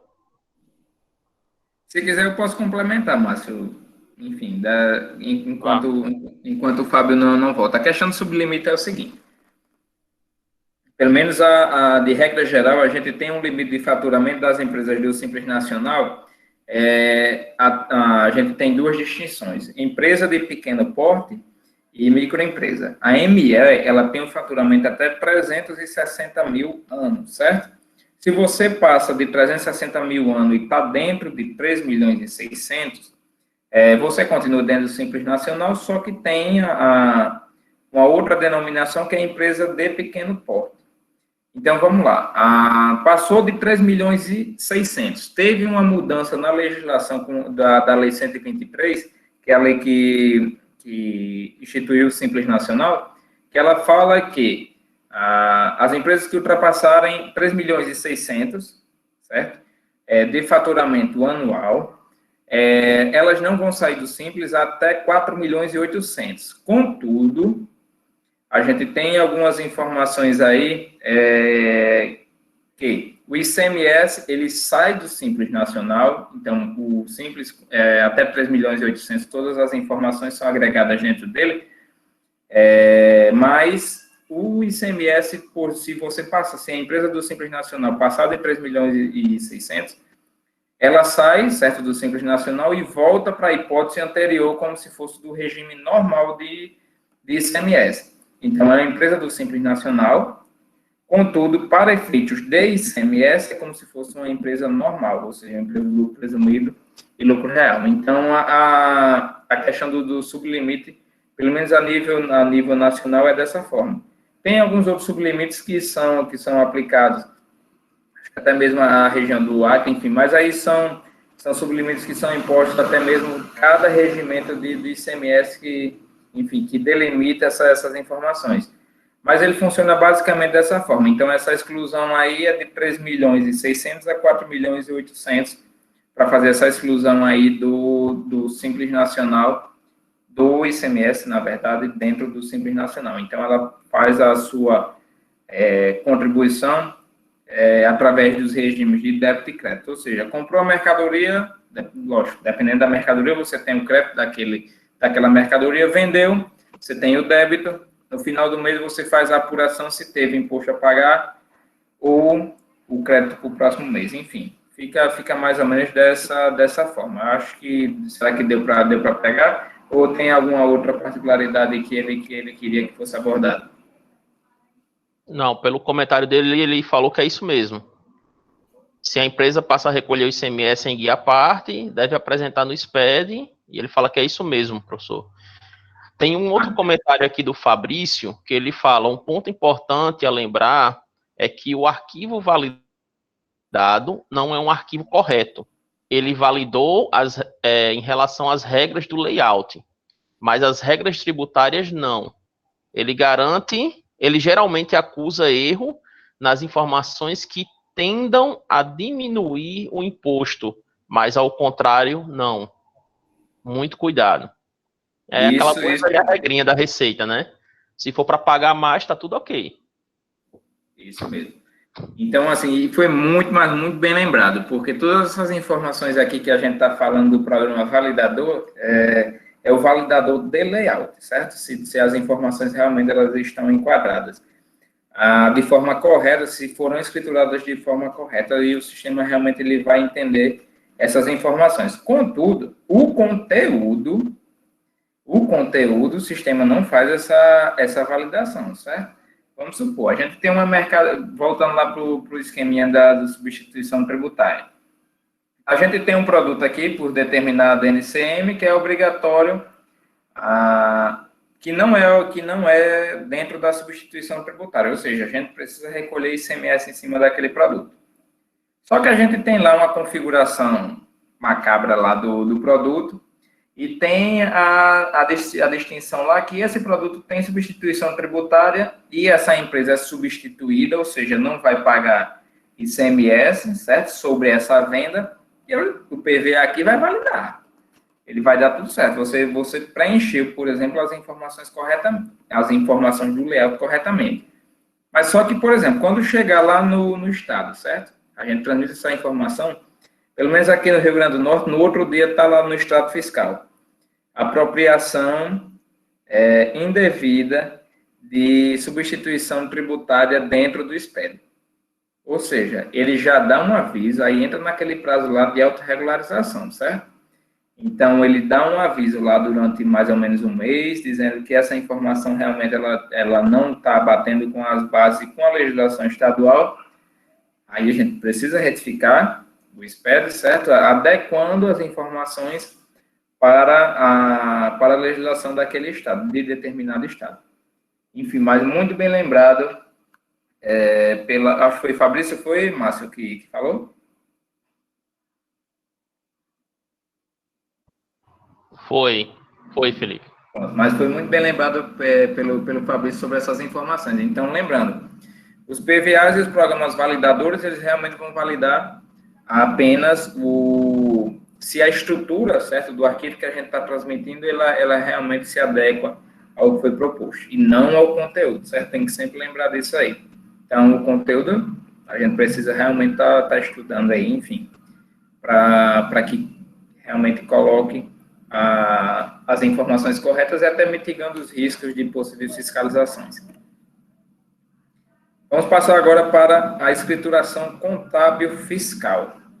A escrituração contábil fiscal, ela basicamente para substituir a DIPJ, a partir de 2014, já na verdade, né, que ela foi instituída em dezembro de 2013, mas a partir de 2014 ela já é para ser transmitida. E quem é que transmite, por exemplo, a DIPJ, a SF, né, a famosa SF aí?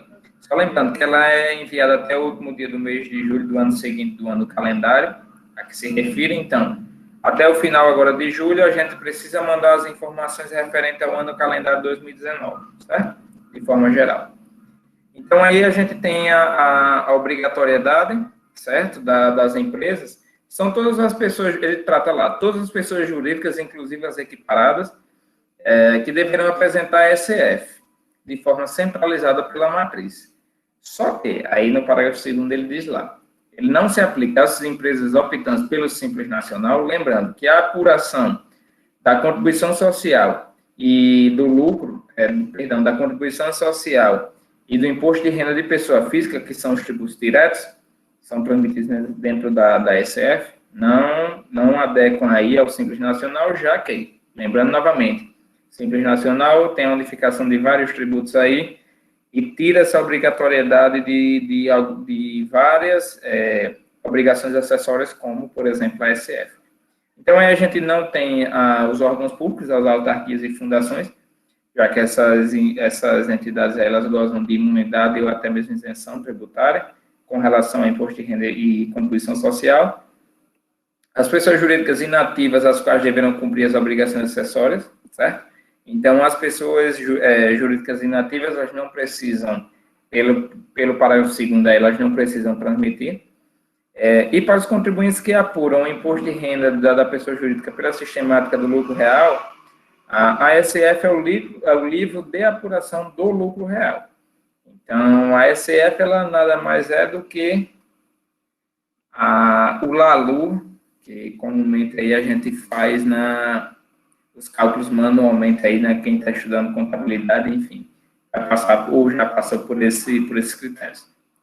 Então, a gente tem o LALU e o LACS, que ele chama, que é o LALU para apuração do lucro do imposto de renda, certo, na verdade, e o LACS, que é a base de cálculo para a contribuição social sobre o lucro líquido dessas empresas que, porventura, precisem fazer a transmissão.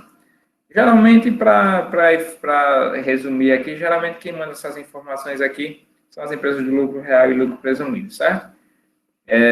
Aí aqui a gente tem algumas particularidades que para as empresas do lucro real, elas precisam, elas são aqui, e até mesmo as que são obrigadas a entregar SCD, elas precisam resgatar a SCD, que é a próxima escrituração que a gente vai falar, elas precisam resgatar para fazer a transmissão da SF. Por quê? Essas informações elas precisam ser padronizadas e precisam ter o mesmo conteúdo. Então, assim, tem algumas particularidades, mas você pode me perguntar, mas por que Se eu pego as informações lá da ECD, para que eu vou transmitir a SF? Porque tem algumas empresas que não precisam, por exemplo, transmitir a ECD. Então, o campo aí da SF ficaria vago. Só que, enfim, essas informações elas vão precisar aí passar pela recuperação, porque para realmente bater os saldos que foram realmente declarados e até mesmo evitar erros, né, das informações. Então, lembrando, as empresas que são obrigadas a transmitir a ECD de forma geral, traz os dados para dentro da ECF, a ECD, Escrituração Contábil Digital, certo? Para vocês entenderem aí as terminologias. Mas aí seria basicamente para realmente informar aqui dentro da ECF os ajustes sobre o lucro, certo? Sobre o lucro real, enfim. O LALU, que é o ELALU, né, que é o livro eletrônico, que aí você vai ter a parte A e parte B, vai ter as adições e as exclusões definidas pelas legislações de imposto de renda e contribuição social, enfim, todas aquelas adições lá e as exclusões sobre o lucro, e até mesmo para saber a base de cálculo dos impostos, a gente faz dentro da SF, dos impostos diretos, contribuição social e imposto de renda, pessoa jurídica. Aí aqui a gente tem várias penalidades, certo? Depois, se vocês quiserem consultar, para a gente não estar repetindo isso aqui, acho que a todo momento, a multa, enfim, vamos pegar esse parágrafo primeiro aqui, que é basicamente o que salta os olhos aqui, e a gente tem uma multa aí que é limitada em R$100 mil para as pessoas jurídicas que no ano anterior tiveram oferido receita bruta igual ou inferior a 3 milhões e 600. Enfim, só para vocês terem ideia da quantidade e da capacidade que uma falta ou até mesmo informação inverídica dentro de uma declaração como essa pode ocasionar um passivo aí enorme para as empresas, né? E que pode ter aí até mesmo a responsabilização do profissional contábil que esteja fazendo essa declaração. Então, aí a gente tem no inciso segundo aí, a gente tem uma multa de 5 milhões para as pessoas jurídicas que não se enquadram das hipóteses do inciso primeiro, né? Então, assim, só para vocês terem ideia do poder de penalidade que a Receita Federal impôs justamente para obrigar que essas empresas que são obrigadas a transmitir essas informações, colocarem realmente de forma correta as informações para que realmente não tenha nenhum viés com relação à sonegação, que a gente está sempre batendo nessas informações e até mesmo não estar em conformidade com a legislação tributária. Então, aqui a gente tem um pouco do layout, certo? Ele muda um pouco do layout do ICMS e do PIS e COFINS, o ICMS e o PIS e COFINS são um pouco parecidos, e a SFSD ela já tem uma diferenciação aqui do seu layout. Mas a gente tem basicamente a mesma formatação. No início, a gente tem os dados cadastrados da empresa. A gente tem aqui, caso seja pego as informações da ECD, a gente tem aqui mapeamento contábil, já que a ECD vão os livros contábeis, então as contas contábeis vão estar lá dentro. E aqui a apuração, certo? De imposto de renda e contribuição. Aqui ele vai dizer qual o regime da empresa, certo?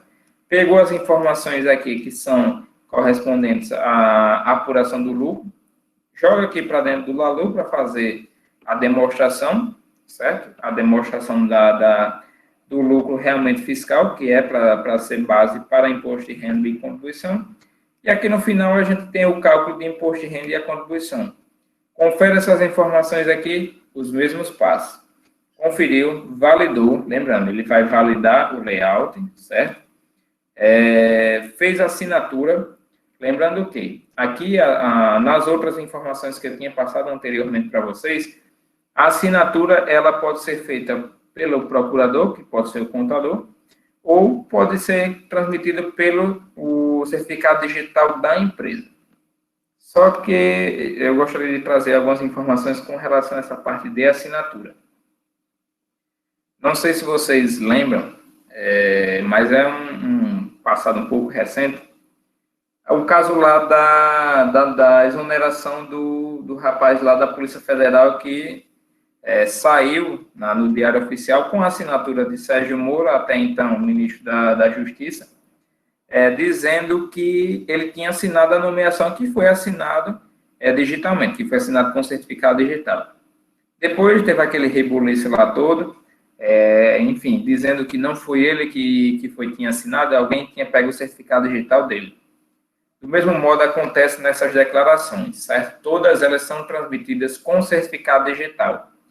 Apesar de que o teu cliente, enfim, a empresa ela tem confiança no contador, mas não é o teu cliente que está mandando essas informações. Então, o que é que a gente precisa fazer? Obrigatoriamente, pelo menos eu, no escritório, eu pego procuração eletrônica de todos os meus clientes. Por quê? Quem está mandando a informação sou eu, certo? Quem tem noção daquelas informações sou eu.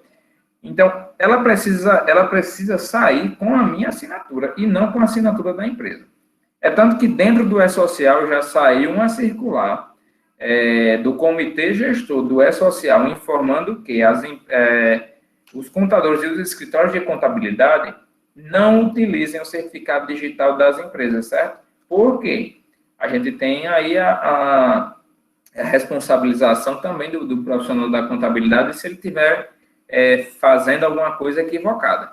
Então, eles só vão saber que realmente quem fez essa informação equivocada e quem transmitiu essa informação equivocada, logicamente, se ela veio com viés lá dentro da empresa, aí já é outra história, se a gente tem noção de sonegação, enfim. Mas se a gente, por exemplo, transmitir uma informação por falta de conhecimento, ou porque a gente realmente quis errado, precisa estar provado lá que o empresário ele não tem essa culpa. Então, assim, a gente tem que estar sempre relembrando isso. Transmitam sempre com um certificado digital do contador, do escritório de contabilidade, certo? Ou quem estiver basicamente habilitado para isso. Se for uma empresa, por exemplo, de grande porte, que a gente muitas vezes tem contabilidade interna, transmite com certificado digital da pessoa física, certo? Do funcionário que realmente está fazendo aquela demonstração. Ok? Então, vamos lá. A gente tem aqui a escrituração contábil digital, certo? A escrituração contábil digital, ela é basicamente para a gente mandar as informações contábeis, certo? Os livros contábeis.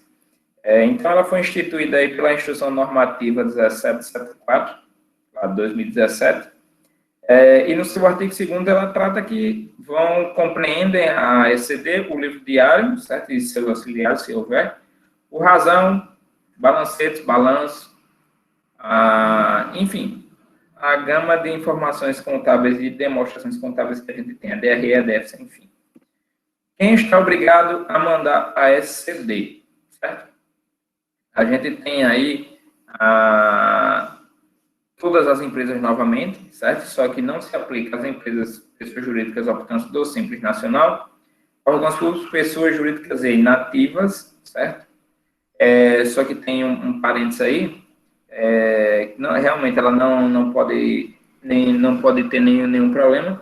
E as pessoas tributadas com base no lucro presumido, que cumprem o disposto no parágrafo do artigo 45 da Lei 8981 de 95. O que seria isso? As empresas do lucro real e lucro presumido são obrigadas a mandar ECD, certo? Só que a gente tem algumas particularidades com relação às empresas do lucro presumido, que se ela tiver o livro caixa escriturado, elas não precisam transmitir a ECD, certo? De forma simples, certo? Mas só que tem outras particularidades lá. Mas o artigo 45 ele diz basicamente isso. Só que, sempre lembrando, todas as empresas, seja do Simples Nacional, seja do lucro presumido real, enfim, entidades imunes e isentas, elas precisam ter contabilidade, certo? Então, nunca esqueçam disso e nunca deixem de vender contabilidade quando vocês estiverem atuando e quem já atua. Sempre deixem bem claro que o papel da contabilidade é gerar informação para a tomada de decisão e não a gente está preenchendo informações simplesmente para o fisco e livrando as empresas aí de algumas penalidades. Penalidades fiscais, na verdade. Mas o poder que a contabilidade tem e o poder que as demonstrações contábeis têm para a gestão de uma organização, ela é inigualável. Então, só abrindo esse parênteses aí para dar um breve conselho para vocês quando forem vender seu serviço. E se realmente, e aí a gente tem um problema, eu acho que a nível Brasil, que a gente tem muito aviltamento de honorário. Seria concorrente lá cobrar um honorário bem inferior ao que realmente é cobrado, mas aí a gente tem que sempre ponderar que ele não faz uma contabilidade adequada, ou muitas vezes não faz contabilidade, e contabilidade que eu digo, são essas informações, são a prestação dessas demonstrações, para ter o cliente realmente tomar uma decisão e você estar lá do lado dele e ajudá-lo a saída, por exemplo, de uma pandemia como essa. Mas vamos lá, voltando. A gente tem aí a transmissão, certo? Ela também é para um TVA ou PGE, que eles só mudaram a terminologia, mas enfim, tem o mesmo critério. E ela deve ser transmitida até o último mês de maio, certo? Do ano seguinte ao ano calendário. Então, geralmente, por exemplo, a gente está em 2020, a gente transmite o ano calendário 2019. Devido à pandemia, certo? Esse ano foi prorrogado até o final de julho, como eu falei, devido à pandemia. Então, a ECD ela pode ser entregue até a mesma data da SF, certo? Então, lá dentro do PVA, a gente faz a importação, validação, assinatura e transmissão do SPED. Aqui as penalidades, certo? São basicamente as mesmas multas que a gente tem aí nos outros SPEDs, no SPED REINF, é basicamente os mesmos critérios. E aqui a gente tem o PGE, né? Que é o Programa Gerador da Escrituração. Então, lembrando, primeiro bloco aqui, sempre com as informações da empresa, certo? As informações cadastrais da empresa. A gente tem aqui os termos de abertura dos livros, os planos de contas, os saldos, os lançamentos contábeis que foram feitos, aqui o balancete, certo? Que é geral, saldo das contas de resultado, enfim. Aí aqui a gente vai ter as demonstrações já padronizadas dentro do sistema, os termos de encerramento, enfim, termo de verificação, signatários da escrituração, que seria isso, são quem está assinando a escrituração, certo? Então, aqui, a gente vai ter informação do contador e da empresa, certo? Já que quando a gente imprime um balanço, o dono da empresa, ou o sócio administrador, na verdade, ele vai precisar assinar para realmente verificar que aquelas informações ali estão condizentes com a situação e com a realidade da empresa, e o contador também assina. Então, aqui no SPED contábil, a gente tem essa particularidade. Lá na ECF também, a gente tem a transmissão com o certificado da empresa, certo? E com o certificado do profissional contábil, que realmente vai atestar que aquelas informações ali são verídicas. E, por fim, aqui a gente tem a identificação de auditor independente, caso seja necessário, certo? Se a empresa tiver ações na Bolsa de Valores, enfim, ou até mesmo se a empresa quiser realmente ter essas informações auditadas. Vamos lá.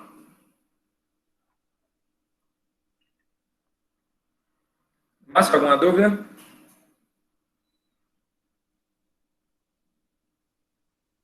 Não, Felipe, nenhuma. Pronto. Então, pessoal, aqui a gente terminou de passar esses 12 SPEDs aí de forma sintética, enfim. Mas só para vocês virem aí o volume de informações que a gente tem dentro dessa nova parametrização que surgiu, né?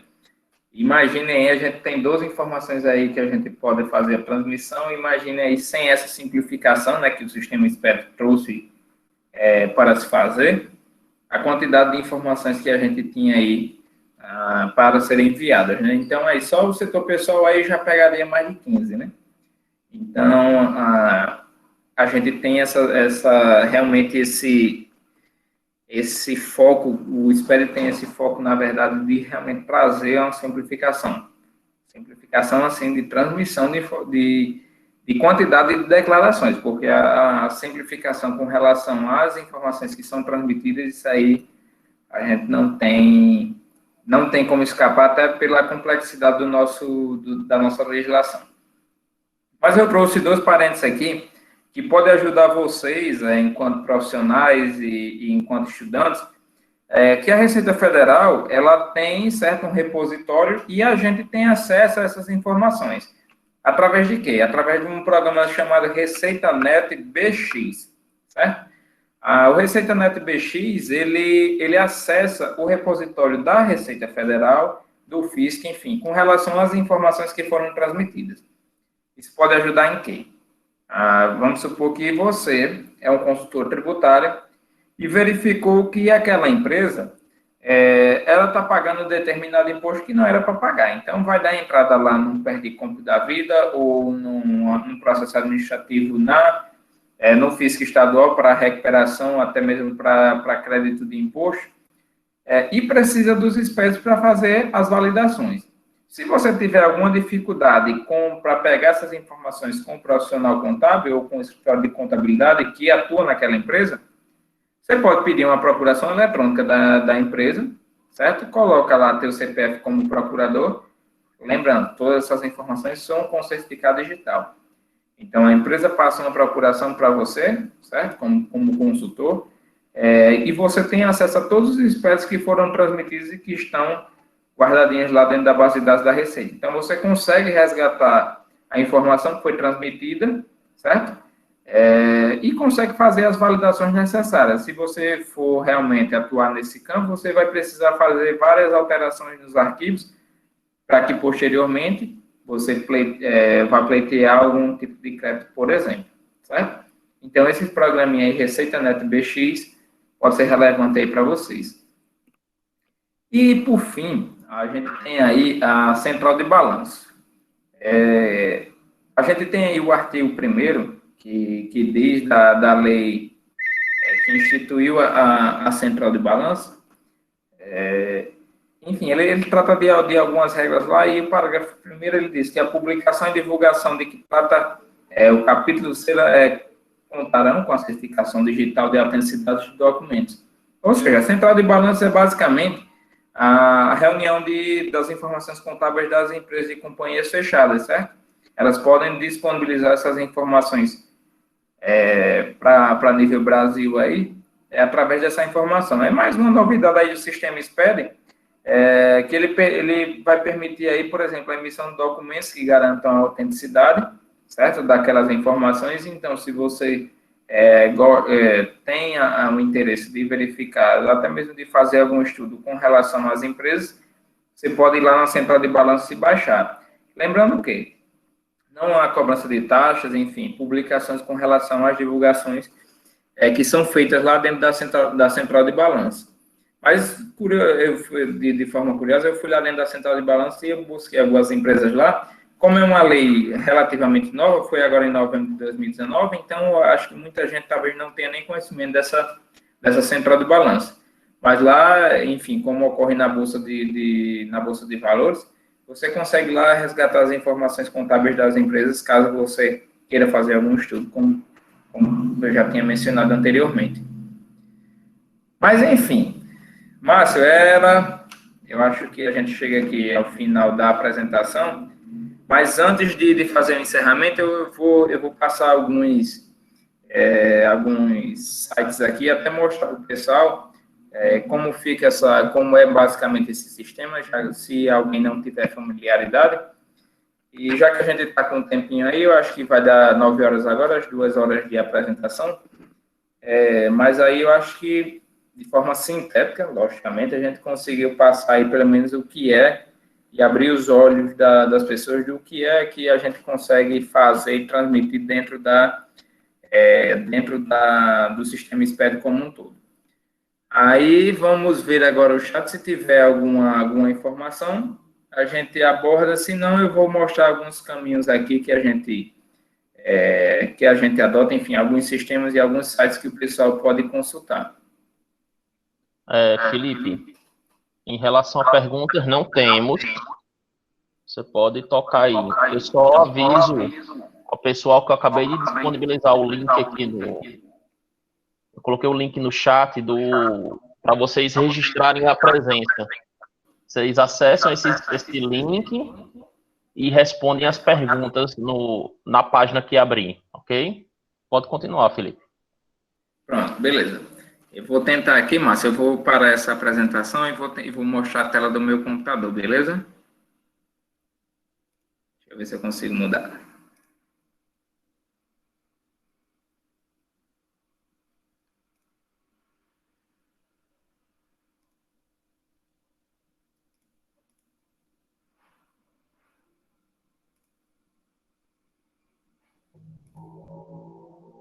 Só enquanto o Felipe organiza aqui, eu comunico que não saiam da sala sem registrar a presença, tá? É bastante importante para a emissão de certificado, né? Porque se você não registrar a presença nesse link aí, eu não tenho como validar certificado, tá?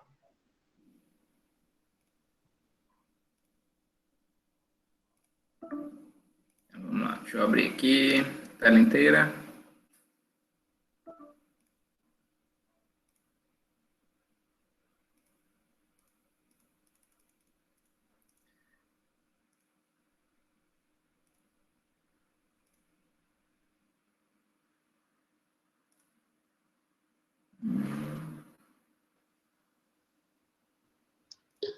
E outro detalhe, respondam todas as perguntas e no final tem o botão que vocês têm que apertar para enviar, certo? Tem que apertar Márcio, para poder registrar. verifica aí se está aparecendo a página da Receita Federal, por favor. Não.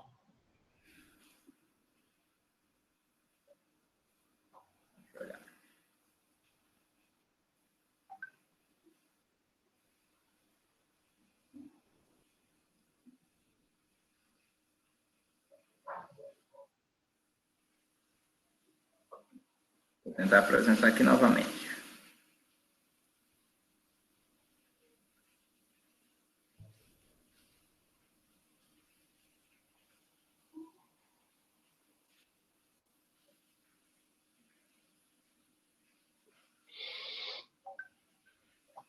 Pronto, vamos lá. Verifica aí agora, Márcio, por favor.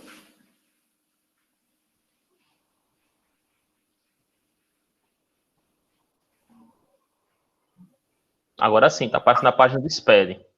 Pronto, isso mesmo. Então, pessoal, só para antes da gente finalizar e passar os últimos ajustes, a gente tem aqui a página do SPED, certo? Que é o sped.rfb.gov.br, certo? Aqui dentro do SPED a gente tem todos os módulos que foram tratados, certo? Então, aqui é a central de balanços, o CTE, CD, SF, enfim. Quando a gente abre, por exemplo, vamos abrir aqui, por exemplo, o módulo da central de balanço. Ele traz todo o apurado, certo? O que é, o que a gente consegue fazer, legislação, as perguntas frequentes, enfim, quais os tipos de serviços que são feitos. E aqui mais embaixo a gente tem o campo dos validadores, certo? Que a gente estava tratando. Então aqui a gente tem o ReceitaNet, esse sisteminha aqui é para fazer, é como se fosse uma ponte, certo? Do teu computador para a Receita Federal. Então é só um transmissor, certo? O ReceitaNet BX é aquele sisteminha que eu passei para vocês, que baixa todas as informações que foram transmitidas pelo SPED, certo? A gente tem o validador da ECD, Escrituração Contábil Digital, os livros contábeis que vão nele. A gente tem o validador da ECF, Escrituração Contábil Fiscal, que vão as informações dos tributos diretos, imposto de renda, pessoa jurídica e contribuição social sobre o lucro líquido. Validador do EFD, Escrituração Fiscal Digital, ICMS-IPI, e a contribuição PIS e COFINS, certo? E aqui tem um sisteminha para visualizador de SPED, caso você já tenha baixado lá o arquivo que foi enviado. Então, assim, aqui vocês conseguem acesso, certo, a esse sistema, se vocês quiserem, quem não mexe ainda com isso, quiser verificar, só baixar lá o arquivozinho, cria uma nova declaração e pode se divertir com a quantidade de erros que vai dar lá dentro do sistema. Mas só para a gente ter ideia aqui, eu vou abrir a parte aqui da central de balanço e vou abrir aqui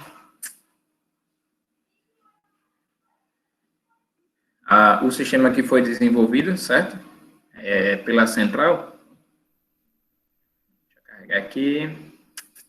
Pronto. Aqui a gente consegue fazer a consulta, certo? Das empresas, logicamente, que fizeram a transmissão para dentro desse sistema, dos balanços, certo? Das demonstrações contábeis das companhias fechadas, certo?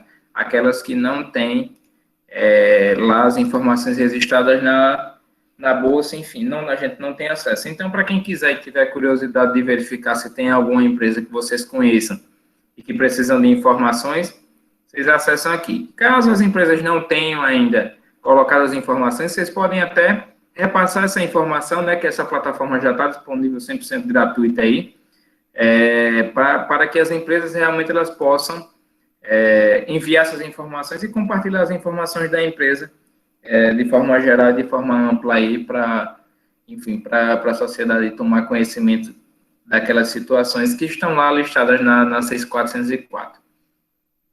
Deixa eu ver se eu fiquei de passar mais alguma coisa. Aqui. Mas, enfim, era basicamente isso, Márcio. Era que a central do SPED, aqui o sistema do SPED, ele passa todas essas informações. E eu quero mostrar aqui para vocês também o sisteminha de nota fiscal que eu consultei logo no início, não sei se vocês lembram, que eu informei para vocês que essas consultas elas são gratuitas, certo?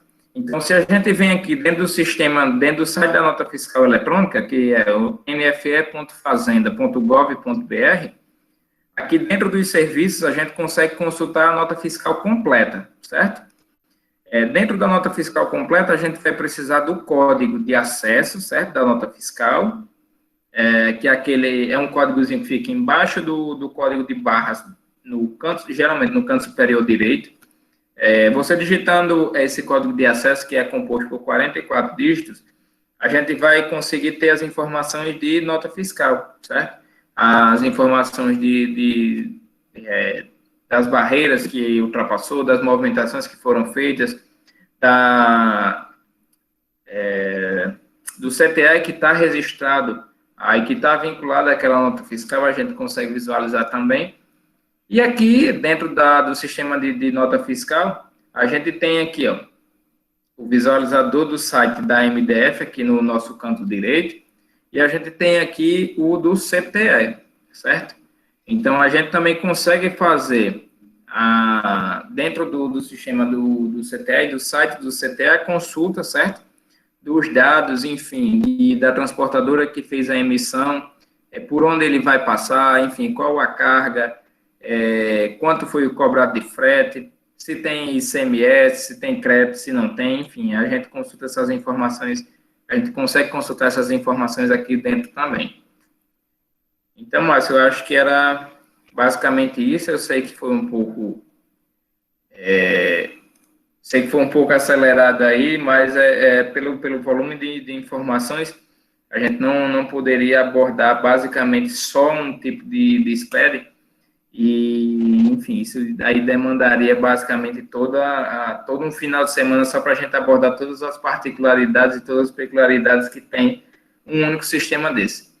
Então, assim, desde já eu agradeço a todos que ficaram conosco aqui na live. Espero que as informações que eu tenha transmitido aqui sejam relevantes e que abram os olhos de vocês enquanto profissionais ou enquanto estudantes, que busquem realmente as informações, caso vocês queiram trabalhar com essa área. A área fiscal e de legislação, ela basicamente traz muita oportunidade, principalmente os consultores tributários que surgiram aí no Brasil, se decaíram aí sobre o SPED, onde muitos profissionais não sabiam e não sabem como essas informações são transmitidas, e esses consultores, essas pessoas que estudaram o sistema SPED ganharam realmente um bom recurso, ganharam realmente dinheiro com esse sistema. Então, pessoal, era basicamente isso. Eu agradeço mais uma vez. Eu vou deixar o meu contato aí com o Márcio. No final da apresentação também tem as informações, caso vocês precisem ou queiram entrar em contato conosco. Enfim, vocês têm o contato do professor Márcio. Mas está aí todos os dados e eu agradeço, Márcio, mais uma vez o convite e espero que tenha suprido aí sua expectativa. Ok, Felipe, muito obrigado pela palestra de hoje. Alguém tem alguma pergunta? Ainda ficou alguma pergunta que queira fazer agora? Só tô vendo elogios aqui no chat. Pelo menos, também estou acompanhando aqui o chat, pelo menos a princípio a gente tem aí acho que a gente conseguiu, a mensagem que a gente conseguiu, que a gente tentou explanar, eu acho que o pessoal conseguiu absorver um pouco dessas informações. Mas sempre lembrando, pessoal, lá dentro dos slides tem toda a legislação, caso vocês queiram se ater mais um pouco sobre os regimentos de cada espécie, tem lá bem direitinho, é só vocês acessarem. E eu acho que posteriormente a gente consegue esclarecer mais alguma coisa. E se vocês tiverem alguma também, se vocês tiverem alguma dica do que vocês queiram que seja explanado em lives posteriores, eu estou à disposição, professor Márcio, de antemão, para tentar ajudar aí na disseminação dessas informações. Ok.